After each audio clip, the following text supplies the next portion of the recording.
instead of making the surface soft, we have to make the body soft. We have to learn how to make the body yield to the hardness of the floor, of the earth, right? So, the pose of immortality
So a lot of these poses, so I did pose of mortality on one side, and I did the pose of honor pool, what we call peaceful warrior pose on the other side.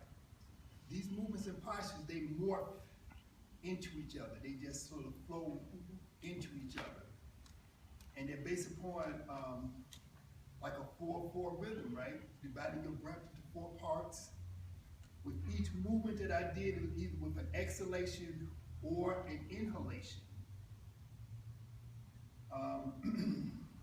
As I breathed in, I was trying to pull energy up to the crown. As I breathed out, I was trying to send energy into the hands. So that's what we sort of figured out. And then every time I go to Kemetic, I've been there probably about 15 times. Every time I go there, I learn something new. And I don't learn it because somebody there is teaching. It's because you go to certain places and the ancestors are there. The energy from the earth is there. You know, they got places in Kemetic, they say, oh, it's nothing, it's just ruins. But the places they call them ruins, they have the strongest vibrational energy, the strongest vortex coming from the earth. And so you learn things, and you know, you get communication. When you go inside the pyramid and you chase out all of the tourists and the security guards the way we did with this brother here, you know, Brother David, you know, we chased them all out. They talking about, you know, we trying to do yoga, they telling us no praying, no praying. We saying, man, we waited till all of them left, and then we did our work. And then you get energy, you get insight. There was one sister with us, she had a cell phone. All the time she was in Kemetic, the cell phone wouldn't work because it couldn't get no signal. We went inside the King's Chamber, the pyramid, all of her text messages and emails started coming through. Now if you think about it, you inside of a room in your house, there's certain rooms in your house you can't even get a signal.